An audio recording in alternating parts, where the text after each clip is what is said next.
May importante akong pupuntahan, Papa. Hindi pwede. Sasamahan mo si Jesus sa mga kabalyero para tulungan siya sa paghanda sa kasal. Mas importante ang pupuntahan ko, kaya hindi ako sasama. Sinabi ng hindi pwede. Ikaw ang isa sa mag-aayos ng kasal. Hindi ako wedding planner.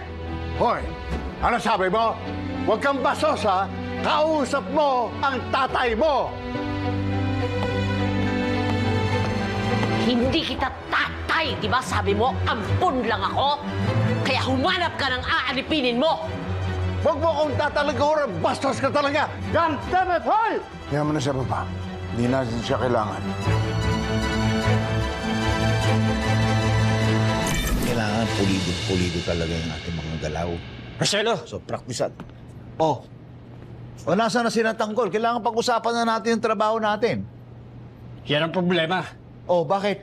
Galing nga sa kwarto nila. Wala sila dun. Ano sinasabi mo? Wala?